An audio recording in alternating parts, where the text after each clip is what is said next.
Welcome to Tenor Tech, where I solve the problems you didn't even know you had. You start by checking obvious hardware and powering things off and back on. This solves many transient faults.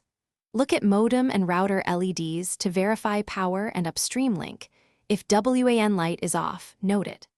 Once done, unplug power from modem and router for 30 seconds, then restore power to modem first and wait 2 to 3 minutes before the router. Make sure to switch to a wired Ethernet connection to separate Wi-Fi problems from ISP or modem issues.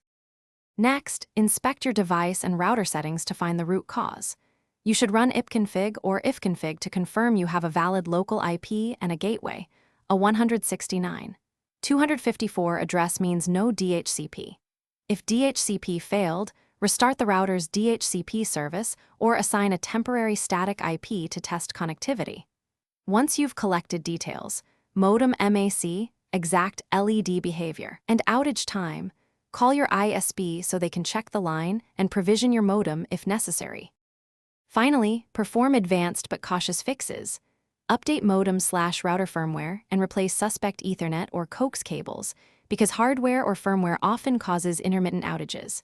If you must factory reset, back up current settings and record PPPoE or static credentials first. Try swapping in a different modem or using your phone as a hotspot to isolate ISP versus home equipment failure. If problems persist, a single troubleshooting tip. Keep notes of every change and the exact LED patterns. Those details. Thanks for watching. Subscribe to keep your life in tune.